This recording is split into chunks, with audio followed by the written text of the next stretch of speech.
A trilogy has officially ended, as has a legendary MMA career. What's up, everybody? Fred Rachani, TSC, your home for MMA news updates, reviews, and everything in between. If you're new here, please consider subscribing. Daniel Cormier, Stipe Miocic, number 3. UFC 252 took place at the MD UFC Apex in Las Vegas, Nevada, and it pitted the two greatest heavyweights of all time, Daniel Cormier, Stipe Miocic.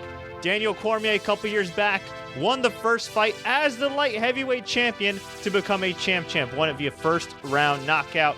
The second fight, Stipe Miocic won in the later rounds, worked that body, regained the heavyweight championship. A year later, they met tonight, and while it was a hell of a fight, it was unfortunately marred with some major controversy. We're in Nevada, right? Nevada is supposed to be the number one athletic commission. Poor Daniel Cormier in the fight had a finger just jammed into his eye. Now, look, there have been multiple eye pokes in every single one of these fights, pretty much all of them from Daniel Cormier, I do believe genuinely accidentally. And all those times, the referee has always stopped the fight. He has always said, hey, you know what, let's stop. Let's pause the action. Let's check out Stipe. It happened here early in the fight as well. They checked out Stipe. Daniel Cormier got low blowed later in the fight. They checked him. Everything was okay. But for whatever reason, freaking reason, round number 3, Daniel Cormier eats a huge eye poke. Just eats a massive, awful eye poke. He tells the referee, hey, I got poked in the eye. And the referee says, no, keep going. You got punched. What? What the hell was that? Man.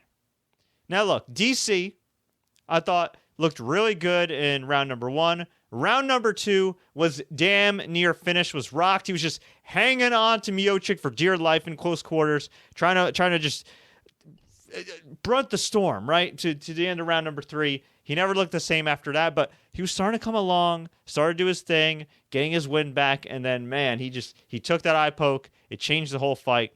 DC said after the fight that he is going to remain retired because, look, if he's not fighting for a championship, what's the point? He's 41 years old, and, yeah, he's obviously disappointed, and he said that his left eye, I mean, it's all black. Like, he can't see, and it looked like crap, too. It was just awful, and actually, I'll see if I could bring it up here, but it was just absolutely freaking brutal. But hey, look, I scored at round number 1 for Cormier. 2, I scored for Miocic. 3, I scored for Miocic.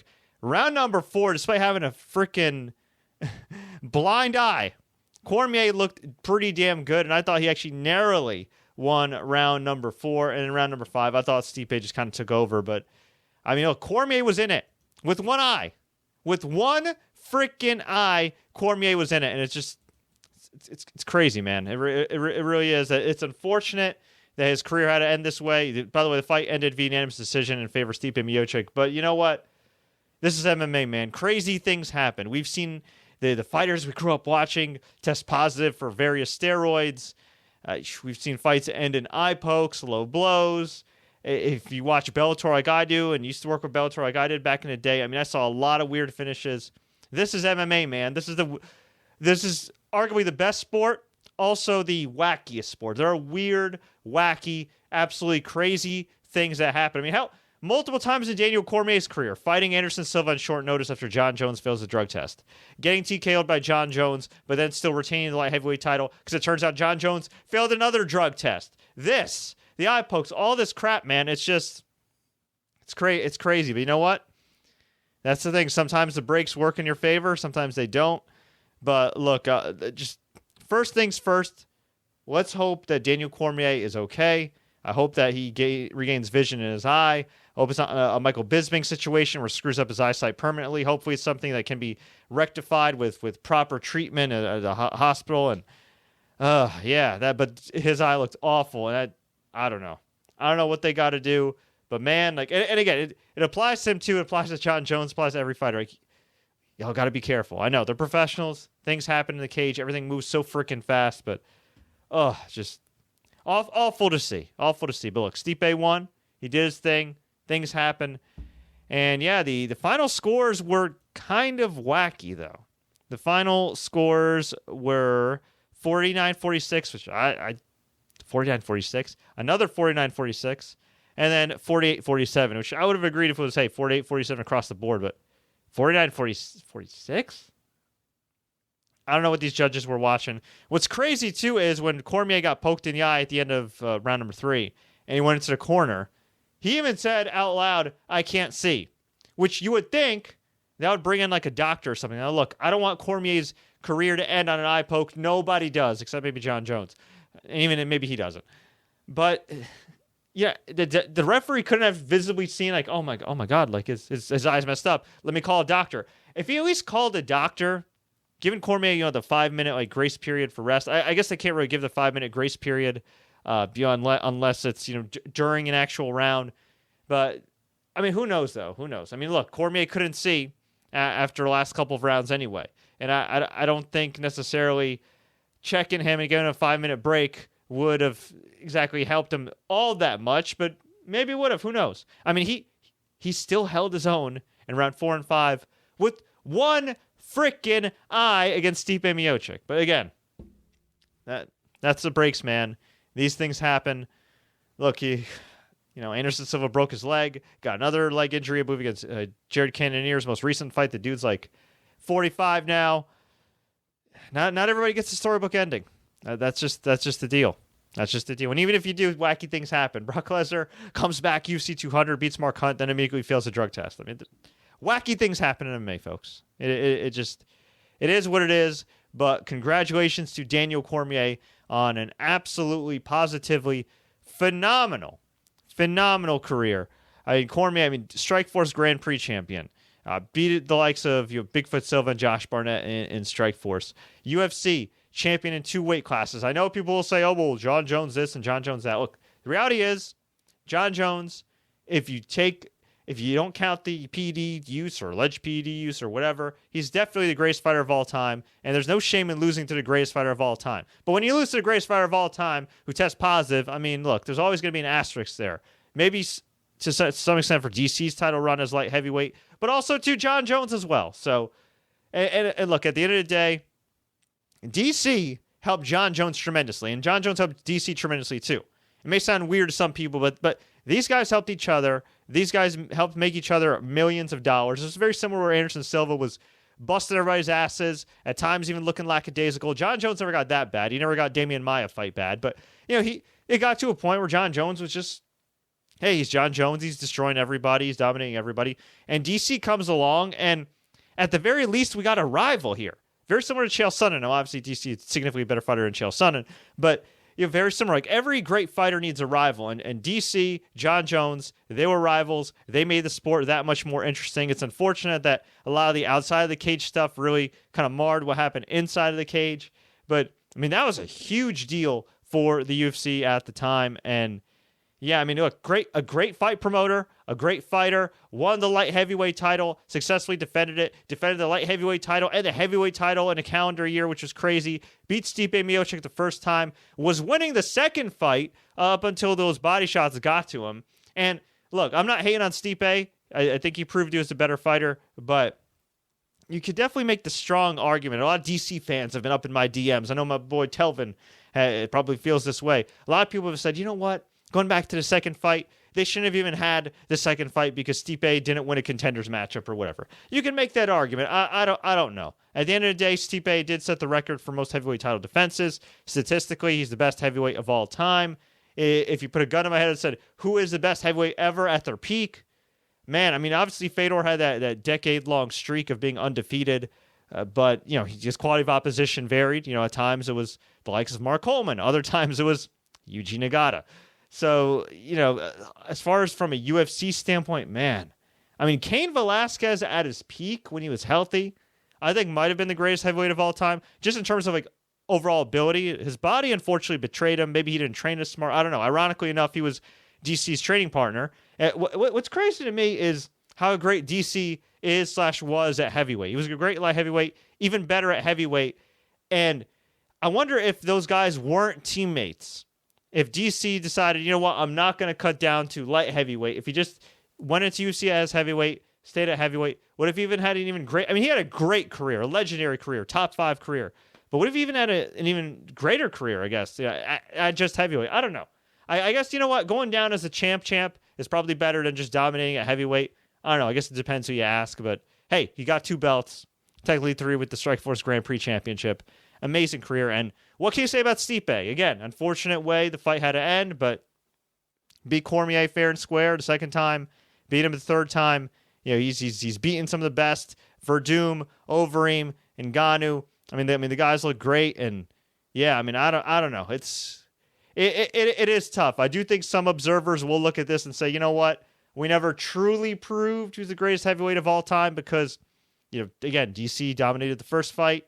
The second fight he was winning until the later rounds, and then of course the eye poke here. Who knows? I mean, look, when you got the best against the best, you know, it's always one little thing, or I guess one little thing that turns into a big thing that decides everything. But freaking unbelievable trilogy. I'm freaking speechless here. Great work by both men. I hope DC's eye gets better. I can't wait to continue to hear him call fights, dissect fights. He's a great commentator. Maybe he'll get into pro wrestling. We shall see. I think he'd be great in showbiz. I guess broadcasting technically is showbiz. And as for Miocic, man, I don't know who's next. I guess Ngannou. I guess you got to give it to Ngannou. Ngannou's looked fantastic. And, you know, some people say, well, Ngannou hasn't shown anything since the first fight they had. Who knows? Who knows? I would imagine that his camp is saying, dude, you got to practice your takedowns. You got to manage your cardio. Obviously, easier said than done. But look, Stipe's taken a lot of damage in a lot of fights. Ngannou, has he really taken all that much damage in his career?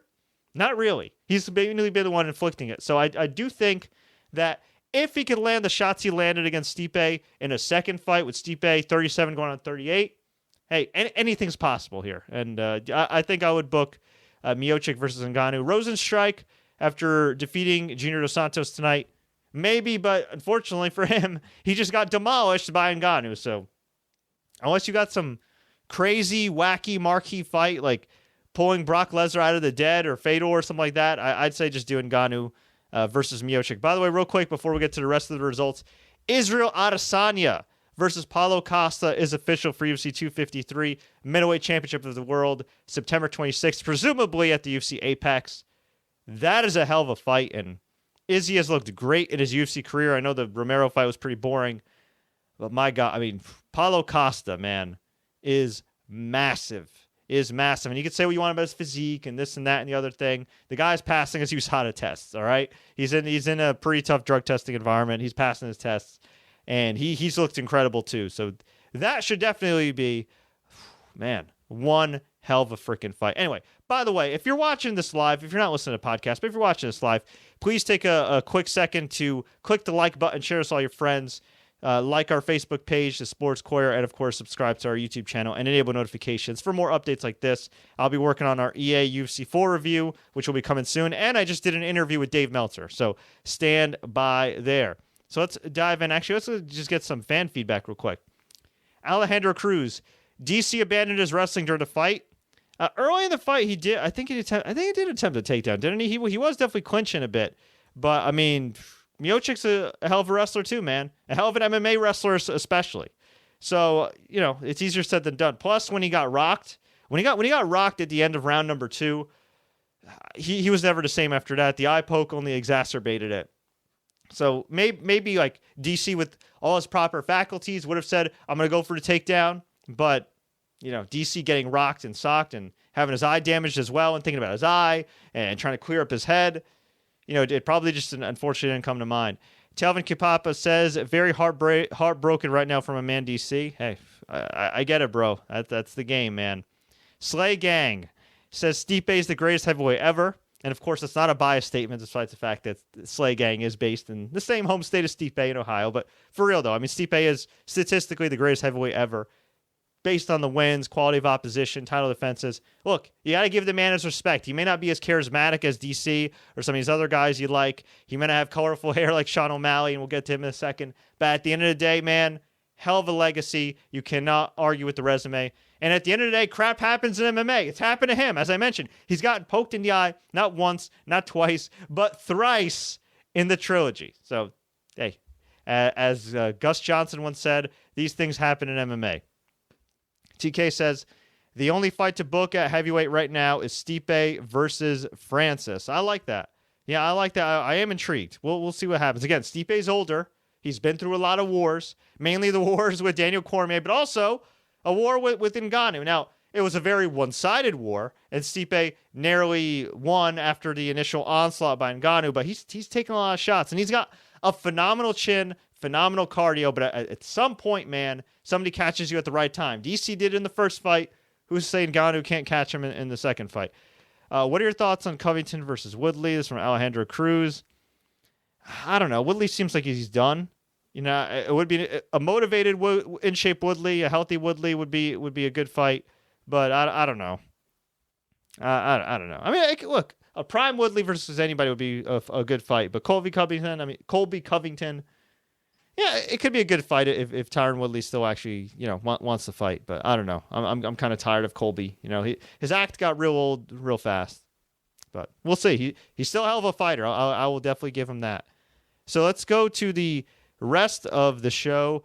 We had Marlon Chito Vera versus Sean O'Malley in the co-main event. You may look at this and say, why is this a co-main event? Well, Sean O'Malley's been on a tear. He had some USADA issues with Osterine. He had some injuries he dealt with, had a couple-year layoff, came back, had a string of victories, has looked very impressive. Originally was on Dana White's Contender Series. If you haven't seen him before, Google him, Twitter search him. He's absolutely wacky. He's like, I don't know. If he was like somehow related to Post Malone, I wouldn't be surprised. Like that's how wacky Sean O'Malley is. But he's a hell of a fighter. And he was doing pretty well in this fight against Marlon Vera, the young UFC vet, in round number 1. But unfortunately, his leg or something in his leg gave out, either his knee or his foot. And the finishing sequence came when he was throwing some kicks and he was trying to move around and he just didn't look the same. His leg gave out, and then just vicious punches and a couple really vicious elbows by Marlon Vera finished Sean O'Malley to give him the first loss of his professional MMA career. Some will say that the stoppage was a little too soon by Herb Dean. I think, I know we've been hard on Herb, and rightfully so. I thought that was a great stoppage, though. I mean, O'Malley was clearly in pain, and there was one elbow that he took on the ground where he just got stone-faced for a second there. So I think it was a good stoppage. And yeah, huge win for Marlon Vera, who I think now will definitely have a number to his name in those top 15 rankings. And as for O'Malley, you just hope that it's not too serious of an injury that's going to set him back for 6 months to a year. That would absolutely suck. But yeah, quite unfortunate for the O'Malley hype train, but that's the breaks. Vera was very happy, talked about how O'Malley was overhyped, or not overhyped, but just said he was hyped up and everything. But hey, he's got the immigrant mentality. He got the win. I know some people were ticked off because Vera won a lot. I don't say mainly. A big part of why Vera won is because O'Malley got injured. But you know what? Again, that's part of the fight game. And look, these guys are pouring their heart and souls into the octagon. So if a guy's a little overzealous, if he wants to celebrate, hey, whatever. You got to remember, too, we're still in the middle of a pandemic. While they're safe within the UFC facility, it's still dangerous out there. And, you don't know what guys are going through in their personal lives. So for him to celebrate like that, look, I get it. I get it, man. It's a tough time for everybody, whether you're a UFC fighter, an essential worker, whatever. Definitely a tough time for everybody. So congrats to him on the win. Unfortunate for O'Malley, but I think he'll definitely be back. He's got the charisma. He looked really good in the fight before that injury. So hopefully nothing that will send him back. This next fight was kind of sad for me, being a longtime fight fan. Being somebody that's interviewed Junior Dos Santos, it's covered his fights, and yeah, it's crazy, man. MMA is a young sport.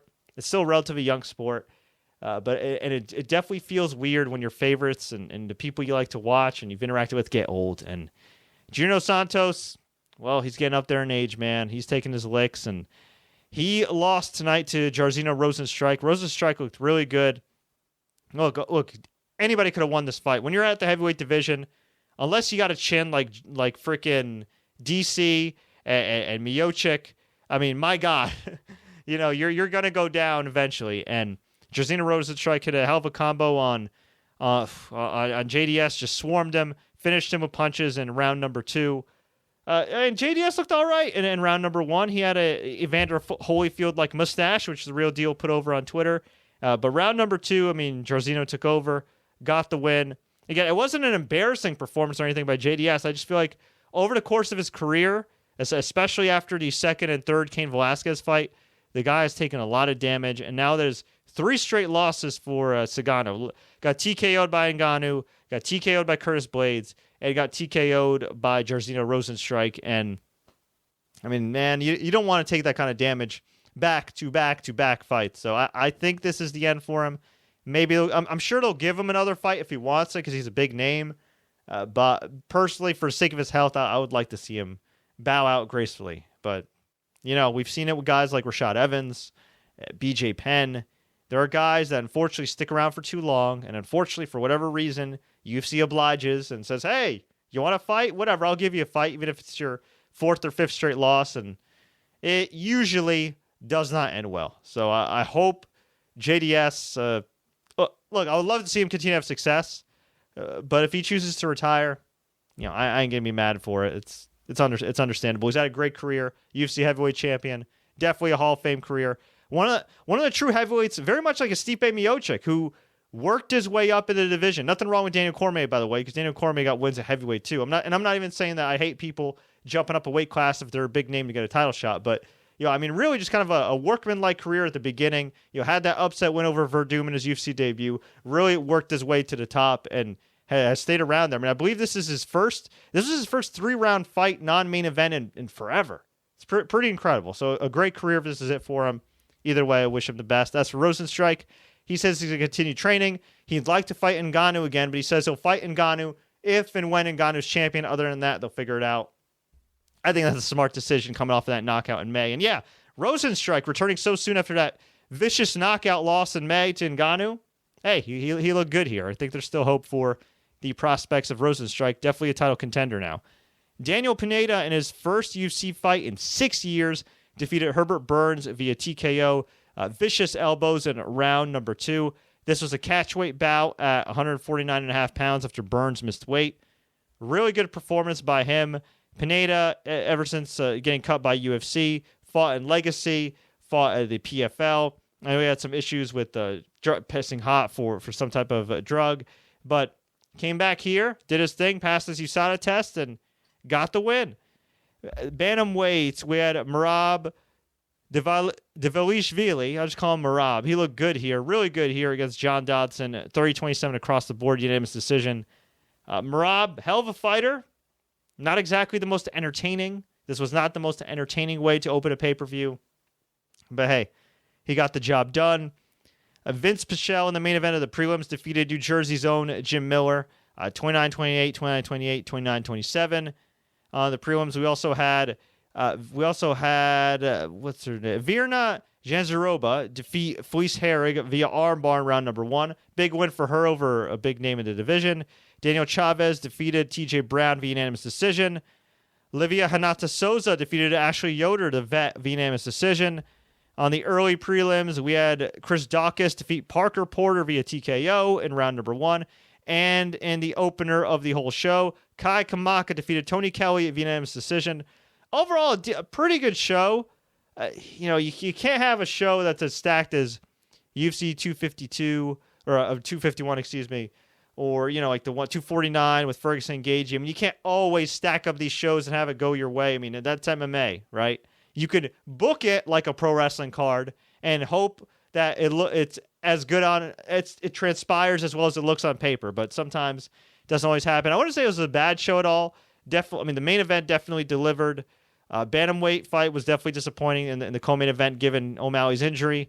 The Rozenstruik and Dos Santos fight I thought went as expected, although as an observer and longtime viewer of Dos Santos, I mean, yeah, it was definitely nerve-wracking to watch him, thinking the inevitable was going to happen, and well, it did. But yeah, overall, a pretty good UFC event. I think you definitely got your money's worth, but I can understand some people getting pissed off about the injury in the co-main event and the eye injury, where the fight wasn't stopped in the main event. But you know what? I mean, look, if you've watched fights as long as I have, or even half as long as I have, you know that, unfortunately, crap happens. But as for what's coming up in UFC, August 22nd, that is next week, we have Pedro Munoz taking on Frankie Edgar, another New Jersey native.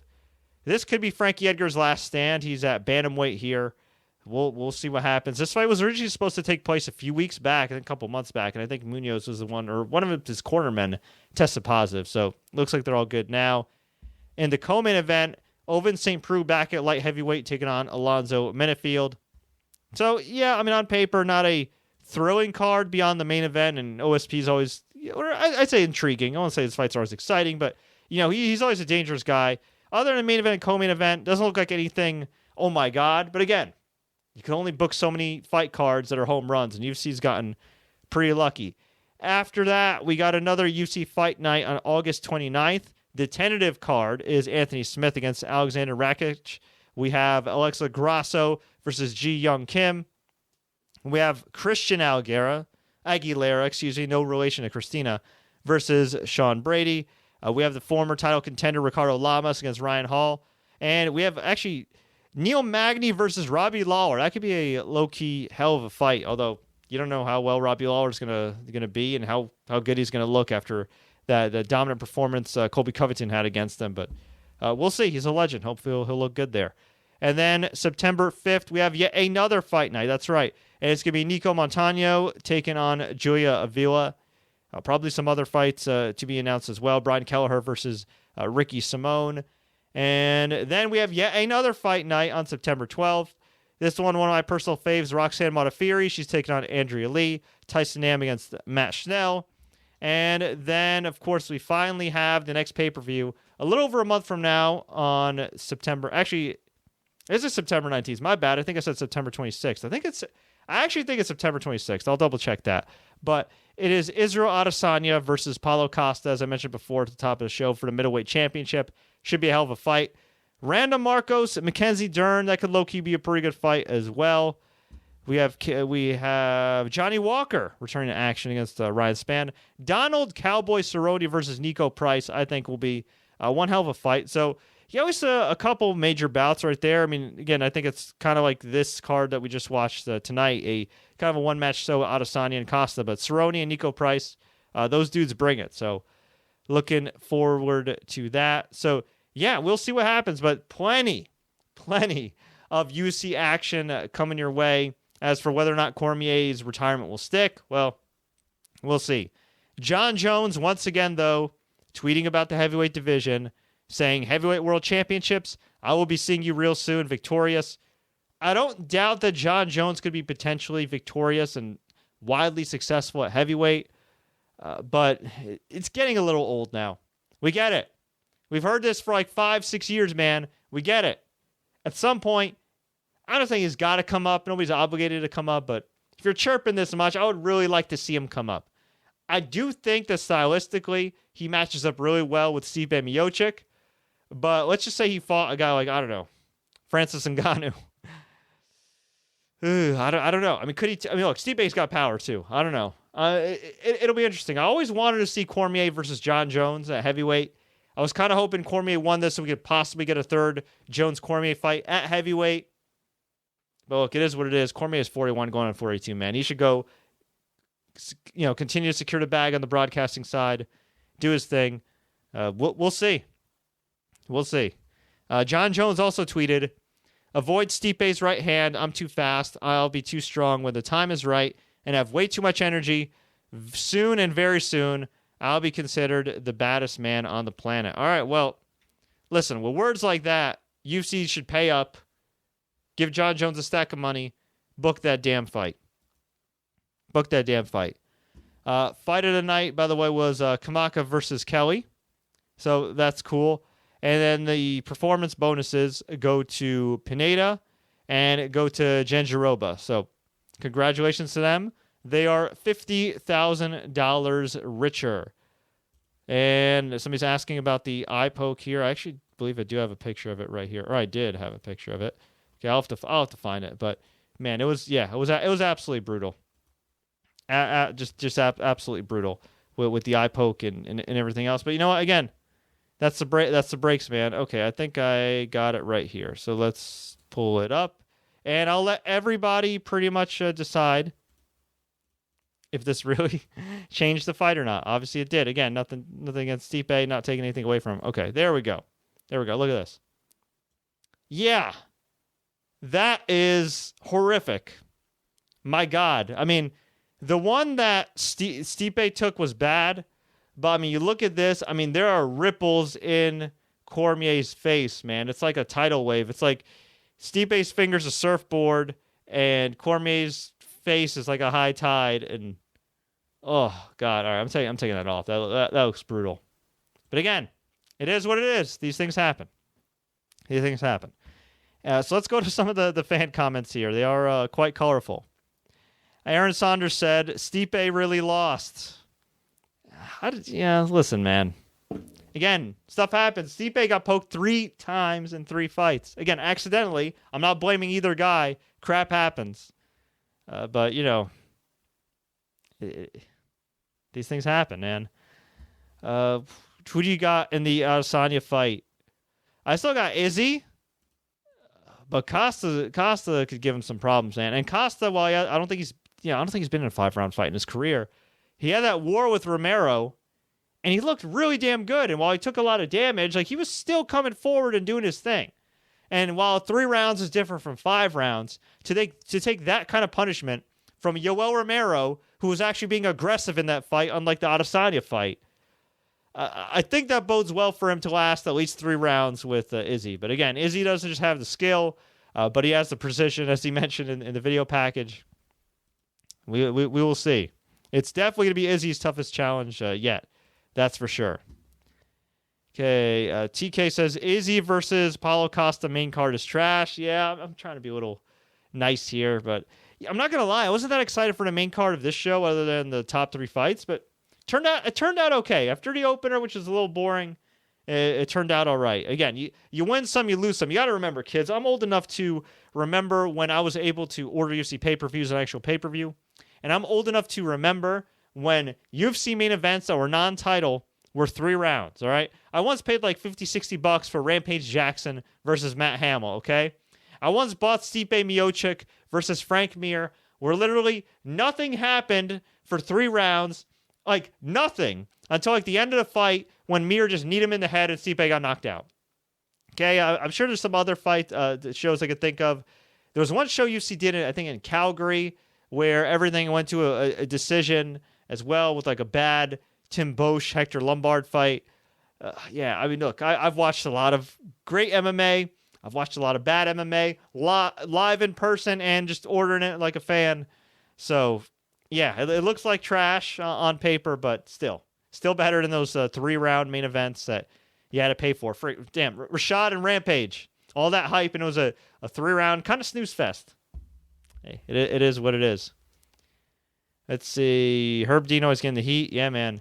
Hope Sean has a speedy recovery with an unfortunate injury. I agree.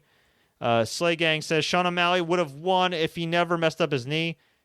I mean, I think he would have won on the scorecards, man. But Cheeto's a tough guy. Cheeto Vera's a very tough guy. I don't think there was any. He wasn't rocking him. Like, he wasn't. He was hurt. Like, he was definitely looking good. But I wouldn't say like he was ever in danger of finishing him. But I know what you're saying. I mean, based on everything we saw from O'Malley before, I mean, yeah, who knows? That could have been near. I still think Fedor is the best heavyweight ever, but Stipe's up there.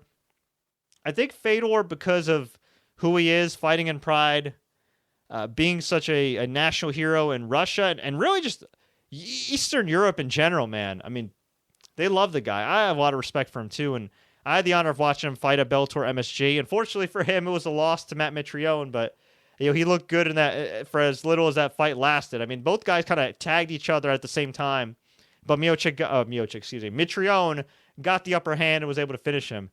But yeah, I mean, look, Fedor's great, man. He culturally, I think he definitely means more. Like the memories with Pride, with MMA being kind of really hot at the time. He was also at Strikeforce at its peak as well, and I think there's something to be said for back in the day as just a fan before I got into covering MMA and working at Spike and doing some other stuff I did. Back in the day, I was really ticked off. I was like, man, what the hell? Fedor and M1 should do business with UFC. This is BS. How can you call yourself the best if you don't fight Brock Lesnar? Now that I look back as a guy that does a lot of media and stuff independently, and you see how UFC doesn't pay these guys nearly enough compared to what the UFC takes in, especially this ESPN deal. I kind of respect Fedor a lot more for going his own path. You could say he fought some tomato cans. You could say that, maybe it was propped up here and there, but I mean, it takes a special badass, man, to not only be undefeated for 10 years and create all those memories, but to be a national hero. And on top of that, to say F you to Dana White all these years, F you to Zuffa, and continue to secure the bag in spite of that. It's one thing if he was like, F you, Dana White, I ain't fighting for the UFC, and was broke as a joke and just being a dumbass businessman. But no, this guy's smart. His team turned out to be smart in the long run. And he made money, yes, from a fan and pure sport perspective. I would have loved to have seen him in the UFC. I would have loved to have seen Fedor versus Stipe versus Brock versus Cormier.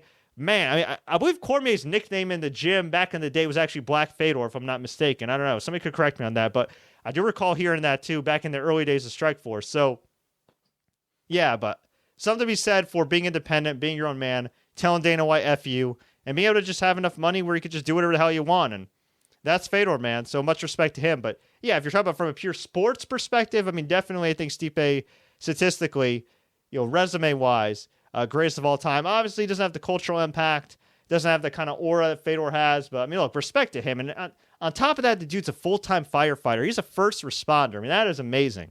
God bless the guy. That is incredible. God bless him and all first responders, out, especially nowadays, man. Just incredible. Nothing but respect for these guys, man. They're great. When you're comparing greats, you really are splitting hairs.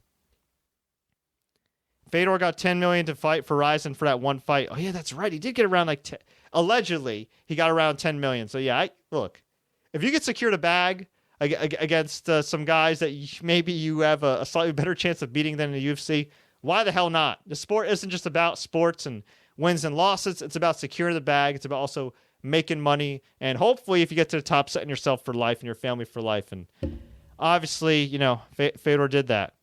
So, man, all right, let's see here. Do you think that Miocic could fight somebody other than Ngannou? Do you think they would really bypass Ngannou for somebody else, maybe a rematch with... No, I don't think DC is going to come back. I don't think they do a fourth DC fight. I don't think so.